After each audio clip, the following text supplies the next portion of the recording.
District স্টোরের আপনি দায়িত্বে আছেন, এই যে এতগুলো টাকার ওষুধপত্র নষ্ট হয়েছে, ব্যবস্থাপনাটা নিলেন না কেন দাদা?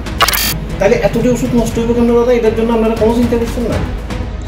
গতকাল স্বাস্থ্য সচিব বিলোনিয়া মহকুমা হাসপাতাল ঘুরে গেলেন, প্রশংসাও করলেন, কিন্তু হাসপাতাল কর্তৃপক্ষের গাফিলতিতে সামান্য বৃষ্টির জলে বিলোনিয়া মহকুমা হাসপাতালে জেলা ওষুধের গুদামের লক্ষ লক্ষ টাকার ঔষধ জলে নষ্ট হয়ে গেল।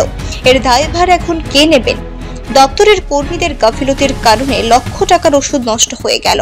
দপ্তরের কর্মীরা বৃষ্টি শুরুর আগে যদি সঠিক পদক্ষেপ নিত তাহলে এই ঘটনা আর হতো না। জেলা ওষুধ গুদামের রক্ষককে জিজ্ঞেস করতে তিনি বলেন, মহকুমা স্বাস্থ্য আধিকারিক জ্যোতির্ময় দাসকে তিনি এ বিষয়ে জানিয়েছেন, কিন্তু তেমন কোনো পদক্ষেপ নেননি। কি বলছেন ফোন যোগে দক্ষিণ ত্রিপুরা স্বাস্থ্য আধিকারিক, একবার শুনে নেব। আচ্ছা স্যার, আপনার হাসপাতালে, বিলোনিয়া হাসপাতালে যে আপনাদের ওষুধের যে স্টোর রুমে তো জল ঢুকে লক্ষ লক্ষ টাকার ওষুধ নষ্টের মুখে এবং নষ্ট হয়েও গেছে অনেকগুলি।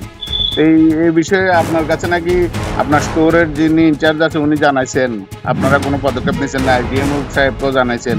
কোনো পদক্ষেপ নিচ্ছেন না? আমরা এসডিএম এর কইছি এবং ওইখানে জিনিসপত্রগুলো উপরে ওঠানোর ব্যবস্থা হইতেছে। এটা তো হইতেছে এখন ভিজে দেওয়ার পরে, নষ্ট হওয়ার পরে।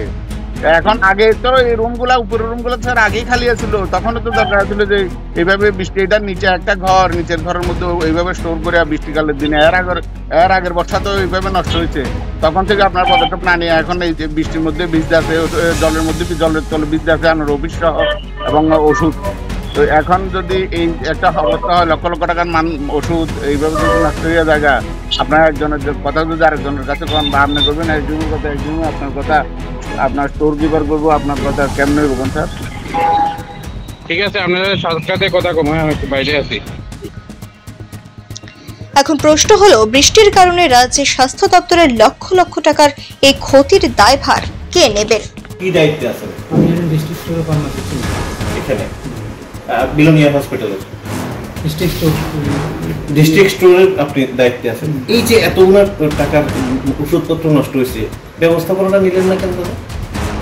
না, অ্যাকচুয়ালি প্রত্যেক বছর বৃষ্টি হইলে পরে তো আমাদের এখানের মধ্যে যে ড্রেনেজ সিস্টেম আছে না, হ্যাঁ, ড্রেনেজ সিস্টেমের এখানে যে বাইরের দিকে জলটা যায়, হ্যাঁ, তো এখানের মধ্যে তারা ব্লক করে দেয়।